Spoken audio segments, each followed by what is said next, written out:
What if the Cuban Missile Crisis ended in nuclear war? October 27, 1962. A Soviet B-59 submarine cornered by U.S. destroyers near Cuba. The crew believes war has already begun. Captain Savitsky orders the nuclear torpedo armed. In our history, Vasili Arkhipov stopped him. In this one, he says fire. The nuclear torpedo, a 15-kiloton warhead, slams into the USS Randolph, an American aircraft carrier. The explosion annihilates the fleet. U.S. radar picks up a nuclear flash. Within minutes, President Kennedy is informed the Strategic Air Command moves to DEFCON 1. B-52 bombers are airborne alert and given orders to stand by for retaliation. Kennedy authorizes Operation Scabbards, a full conventional and tactical airstrike on Cuba. At San Cristobal, Soviet R-12 Divina missiles are fueling. What if the Cuban carry 1-megaton warheads capable of hitting Washington or New York? Before launch, US F-105 Thunder Chiefs from Florida and Navy A-4 Skyhawk strike. Napalm rockets and cluster bombs level the sites. 2 missiles fire, one toward Miami, one toward Tampa. Miami is vaporized. Khrushchev believes the US has begun full-scale nuclear war. From East Germany and Poland, Soviet R-5M and R-14 missiles launch toward Western Europe. Targets: London, Paris, Bonn, Rome. In return, NATO's Jupiter missiles in Turkey and Italy, each armed with 1.4 megaton warheads, strike Moscow, Leningrad, and Kiev. Airborne B-47 stratojets drop gravity bombs across Soviet command centers.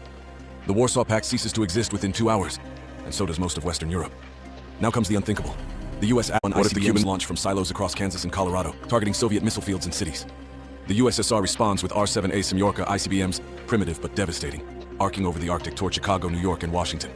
One R-7 strikes off course and detonates over the Atlantic, creating an electromagnetic pulse that wipes out communications across the East Coast. NORAD loses contact with Europe entirely. Meanwhile, US Polaris submarines fire from the Atlantic, 16 warheads each, striking Soviet bases near Murmansk, Minsk, and the Urals. Within 6 hours, over 400 nuclear detonations have occurred across the Northern Hemisphere. China, neutral but opportunistic, declares non-alignment, but seizes disputed territories in Siberia and Vietnam amid chaos.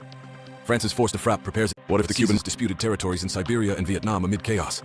France's force de frappe prepares its few Mirage bombers for retaliation, but France itself is gone before launch. Britain's V-bombers strike Soviet oil fields before being destroyed by interceptors. Radiation clouds spread across the Atlantic. Fallout from Western Europe reaches North America in 5 days. The global jet stream carries radioactive debris to Asia within 10. Nuclear winter begins. By day 3, 600 million people are dead. The Soviet Union collapses within weeks. The US government relocates to underground facilities in Colorado and West Virginia. Cuba is annihilated, a blackened wasteland. Surviving military forces in both countries attempt to restore order, but there's nothing left to govern. Global temperature drops by 7 degrees Celsius, agriculture fails, and within a year, civilization ends. All of it, from one man's decision inside a submerged submarine. In our timeline, Arkhipov said no, he saved the world. In this one, he ended it. For more what-if scenarios like share and subscribe What If Social.